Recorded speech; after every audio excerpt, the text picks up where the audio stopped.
यार, कैसे हैं सब लोग। रीजनिंग के प्रैक्टिस के सवाल कुछ हो रहे थे। आज हमने सोचा कुछ हिंदी के सवाल करा दिए जाए। हिंदी में एक चैप्टर हमने आज लिया है समास। समास के आज सवाल होंगे। जो भी सवाल होंगे समास चैप्टर के होंगे, जितने भी करा पाएंगे। तो पहले सवाल देंगे, ऑप्शन भी होगा।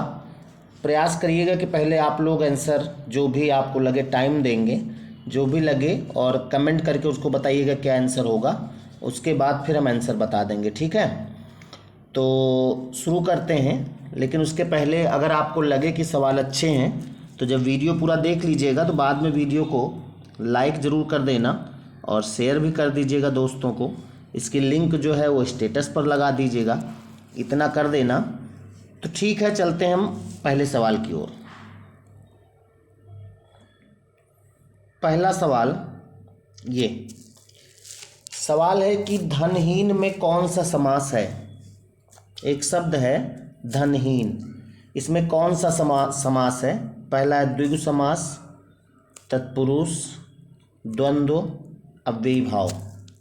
इसमें कौन सा समास है। आपको जो आंसर लग रहा हो उसको कमेंट कर दीजिए तुरंत।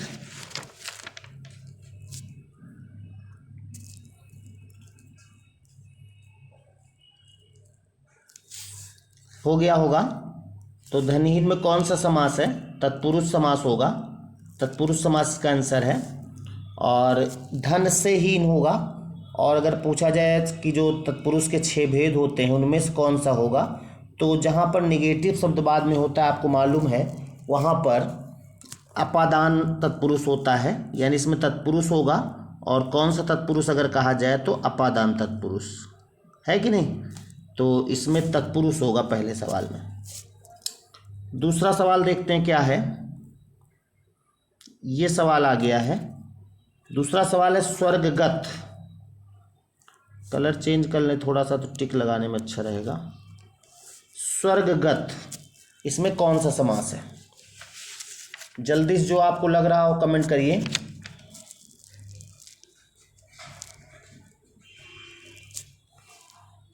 पहला ऑप्शन है द्विगु समास, दूसरा तत्पुरुष, तीसरा द्वंद्व, चौथा अव्ययी भाव।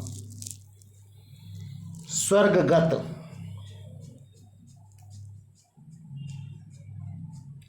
बताने से थोड़े काम चलेगा। आप कमेंट करके बताइए कौन सा ऑप्शन होगा। गत माने होता है जाना, यानी स्वर्ग को जाना होगा।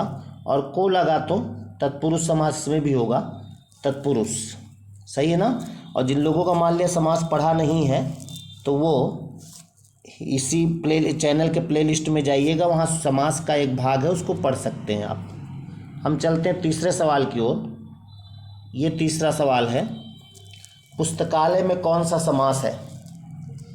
सभी शब्द कहीं ना कहीं आए हुए हैं पेपर में, इनको सावधानी से करिएगा। पुस्तकालय में समास कौन सा है। पहला ऑप्शन कर्मधार है, दूसरा तत्पुरुष, तीसरा द्वंद्व, चौथा अव्ययी भाव। बताइए। बिल्कुल सही जवाब तत्पुरुष होगा। पुस्तक के लिए आलय है ना, कि पुस्तक का आलय नहीं, पुस्तक के लिए जो आलय होगा, यानी संबंध तत्पुरुष होगा। इसमें तत्पुरुष ही अभी तक है। अगला सवाल है दशानन। शब्द है दशानन में कौन सा समास है। पहला ऑप्शन बहुब्रीहि, दूसरा कर्मधार है, तीसरा द्विगु, चौथा तत्पुरुष। तो ये तो लगभग सबका सही होगा। दशानन में आप जानते हो 10 मुख हैं जिनके, अर्थात रावण होगा, तो इसमें बहुब्रीहि होगा, है ना। और द्विग भी ऑप्शन में है ना, लेकिन द्विग आपका नहीं होगा। अगर बहुब्रीहि ऑप्शन में ना होता तो फिर द्विग लगाते। 10 मुखों का समूह, यानी इसमें बहुब्रीहि है तो बहुब्रीहि लगाएंगे। अगला सवाल जो है वो है अन्न जल। अन्न जल में कौन सा समास है। सभी लोग जानते होंगे, इसमें डैश भी बीच में लगा है। ये क्या हो गया ओ भाई। हाँ आ गया। अन्न जल में कौन सा समास है। तो अन्न जल में द्वंद्व समास होगा। द्वंद्व समास, जोड़ा जहाँ पर होता है वहाँ द्वंद्व होता है। सभी समास हमने पढ़ाए हैं। अगला सवाल है 6 नंबर सवाल, और समास इसी बहाने रिपीट कर लीजिएगा। कोई शब्द आपका भी हो तो आप पूछ लीजिएगा कि इसमें कौन सा समास है। अष्टाध्यायी, अष्टाध्यायी में कौन सा समास है?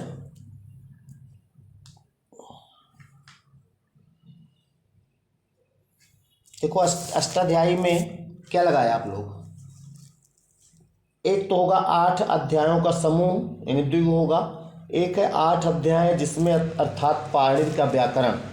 तो यहाँ पर बहुब्रीहि तो है नहीं, अगर बहुब्रीहि होता तो फिर द्विगुना लगाते, लेकिन बहुब्रीहि ऑप्शन में नहीं है तो इसमें आंसर होगा द्विगु समास। 8 अध्याय हैं जिसमें, यानी 8 अध्यायों का समूह अष्टाध्यायी। 7 नंबर है यथा समय में कौन सा समास है? कर्मधार है, द्विगु, अव्ययी भाव, तत्पुरुष। यथा समय हमने बताया है आपको, आप जानते भी हैं कि जिसमें मान लिया यथा लगा होता है शब्द, ये क्या हो जाता है, अच्छा ठीक है, जिसमें यथा लगा होता है वो अव्ययी भाव होता है, यानी इसमें अव्ययी भाव समास होगा, है ना। उसके बाद 8वां सवाल है हरफन मौला। एक शब्द है हरफन मौला, इसमें कौन सा समास है? एक ऑप्शन कर्मधारय है, दूसरा द्विगु है, तीसरा अव्ययी भाव, चौथा तत्पुरुष। हरफन मौला क्या होगा? आंसर बताइए, टिक लगाइए। इसमें तत्पुरुष होगा, इसका जो समास विग्रह होगा वो होगा हर फन में मौला। हर फन में मौला, में लगा है तो तत्पुरुष होगा। फन माने होता हुनर, हर हुनर में जो श्रेष्ठ होता है उसे हर फन मौला कहते हैं, तो यहाँ पर तत्पुरुष होगा इसमें। 9 नंबर सवाल है दही बड़ा। दही बड़ा में कौन सा समास है? इसमें हालांकि मैंने द्वंद्व दिया नहीं है, अगर एक ऑप्शन द्वंद्व भी होता तो इसमें ज़्यादातर लोग द्वंद्व लगाते हैं, लेकिन दही बड़ा में द्वंद्व नहीं होता। बहुत इंपॉर्टेंट सवाल है। इसमें जो है दही बड़ा में तत्पुरुष समास है। दही में डूबा हुआ बड़ा, दही में लगता है तो तत्पुरुष समास होगा।